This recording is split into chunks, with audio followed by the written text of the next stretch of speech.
this section of the show, things that have pissed me off recently. So the next thing that's pissed me off, this is a clip of Kamala. Tampon Tim's been around saying it, talking about how Trump wants to throw people into camps. He's talking about the enemy within our country, Pennsylvania.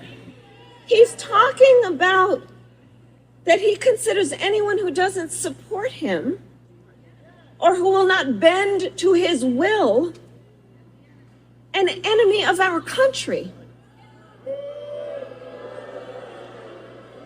It's a serious issue. He is saying that. By the way, pay attention to what she's saying Trump is saying. If you just listen to Trump say it, you'll probably believe something different. But she knows what he meant with the words that he said. So listen to her. He would use the military to go after them. Think about this. He's talking about. Kamala, this is 1984. We're going to accuse the other side of doing maybe what we want to do. I don't know. We wouldn't do that. But we'll see more evidence that they are, in fact, what Tim and Kamala are basing this whole Trump wants to use the military to put people into camps. I haven't seen their source. What are they actually referencing? I believe I've heard Trump say he would use the military to get illegal immigrants who are in this country illegally. It's almost like our military is also meant to protect our national interests. Maybe that's what they're referencing. If I'm giving them the benefit of the doubt, that they're not just lying. Well, they're lying. But they're not just like making something up and then, okay, they're lying. I can't give them the benefit of the doubt. But the benefit of the doubt would say maybe like they're just trying to twist actual words he said into something that is not what he intended to say. I don't know. That's the only way I could give him the benefit of the doubt. Now, there's a 1984 world record happening, ladies and gentlemen. You know how Kamala, up until like 4 interviews she did last week, how she has been hiding from the press. And when she talks to the press, it's like, here's the questions you can ask me, and I'm not even going to answer them very well. You know how that seems to be the case? And Trump is out there doing podcasts. He's doing long form interviews. He's just all over the place. Therefore, with what Madame Vice President said, I think this is a new world record in 1984 ology, double speak. Whatever we're doing, we are blatantly going to point our fingers and tell you they're the ones doing this. So you look over there and like, oh, we wouldn't possibly be doing the very thing that we accused. Like that'd be impossible because we just accused him of doing it, but he's not doing it. We also told you to betray the senses of your eyes and ears. It was our final, most essential command. All right, Kamala, what are you commanding people to believe now? And here's the thing. By the way, how likable is she when she does that? She's like, whoa, her polling just went up with blind people. And here's the thing. It makes you wonder. Why does his staff want him to hide away?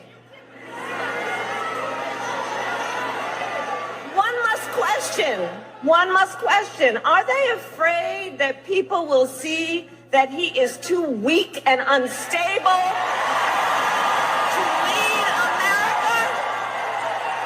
Is that what's going on? My blood is boiling. How about yours? Is his staff afraid that people will see Trump is too weak and unstable to lead America? Too weak, probably. I'm sure that's what they're afraid of. He got shot in the face, stopped Secret Service from rushing him off the stage. He had no knowledge. All the gunmen were taken out. He didn't know how many there were. He was literally under fire, and he stops them, blood running down his face, American flag in the background, stands up yelling, "Fight." Yeah, I'm sure they're terrified of people finding out he's too weak and scared. That's definitely what it is. Meanwhile, he was probably literally doing an interview, not scripted, not here's the questions you are allowed to ask me, but he was probably doing a free-form interview while she was reading off of that teleprompter. We'll get back to the video in a second, but first, here's a random question for you. Have you ever wondered what happened to the legendary Chuck Norris? Well, I recently saw a video he made and I was shocked. Chuck Norris is in his 80s and still active and kicking butt like he's decades younger. What's even more shocking is he's stronger, can work out longer, and still has plenty of energy left over for his grandkids. He did this by making just one change. He says he still feels like he's in his 50s, and in fact, his wife was so impressed by this one thing, she started doing it too. She's never felt better. She says she feels 10 years younger, she's leaner, and has plenty of energy. Now, to unveil the mystery, Chuck Norris made a video that explains everything.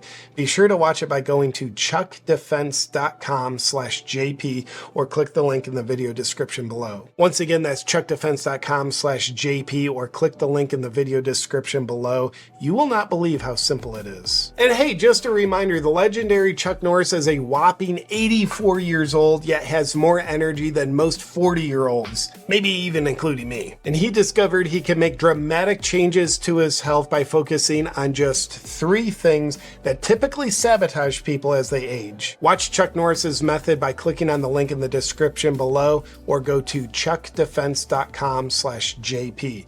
Now back to our video. And then that almost makes you wonder, is Kamala's campaign staff afraid to show her? Afraid that people will notice how weak and scared she is? No, because she accused Trump. That's right. She accused 1984, doublespeak. What am I talking about? Of course, she's probably right. Where are they hiding him? Well, he's literally being shot at. I wish they would hide him more, to be quite honest with you. I don't like him speaking in front of 100,000 people, event after event. I don't like that. I love the shots. I love seeing all this support come out. But I don't like his life being significantly risked to do that. He's not hiding. I wish he would. Okay, next up, in 1984, coming at you from the left, reality that we're living through today.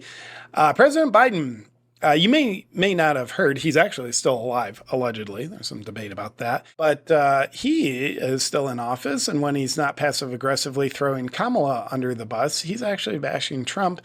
And here a reporter asks him, have you talked to President Trump about hurricane relief efforts? Biden's response, 1984. Take a look. About his plans relating to retaliation. He's coming over to help with the storm. Mr. President, have you spoken with former President Trump at all? Are you kidding me? Mr. President Trump, former President Trump, get a life, man. Help these people. Will you hold him accountable? You said you were going. That guy's not my president. Former President Trump, current President Trump, if you ask me, he's my president. Let's break that down real quick. Biden asked, have you talked to President Trump about the hurricane stuff? Biden's response looks dead into the camera. Joe knows how to connect. Former President Trump, get a life, man. Help these people. A few problems with that. First off, former President Trump, based on the political understanding of the moment, is not the guy in office. Like, it's actually not his job to help people. However, he's helping people. President Biden, I haven't seen one picture of him actually at the hurricane relief efforts.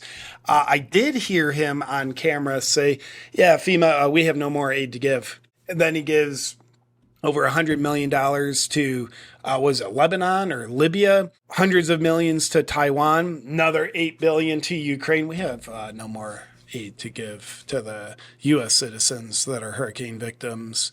We have FEMA, but we've been using those for our border agenda. So, by golly, President Trump should be doing something, shouldn't he? Well, he's actually doing something as a private citizen. He's raised millions of dollars through a GoFundMe campaign to benefit the hurricane victims, to feed them, shelter them, give them water. That's kind of important. He organized with Elon Musk to bring Starlinks into the area so these people in a desperate state could communicate, use their phones, call their loved ones, talk to each other. It's kind of important. By golly, Joe, I sure wish President Trump would get off his butt and do something. Says the guy who was literally on a beach in Delaware when the hurricane hit. Oh, there's a hurricane. Cool. I'll go to the beach just to cover that flank. The 1984 Playbook. It's happening in reality. But here's the beautiful thing. If you know it's a playbook, you don't fall for it. You see, this is just BS. You don't think there's any level of truth in it. Just like if you know you're watching a fictional movie, you're going to retain your mental sanity. You might get stressed, you might feel emotions, but you'll retain your mental sanity, which I think is kind of important. But if you don't know the 1984 playbook is being ran while it's being ran, then your peace of mind ain't going to be too high. And you might fall for some things.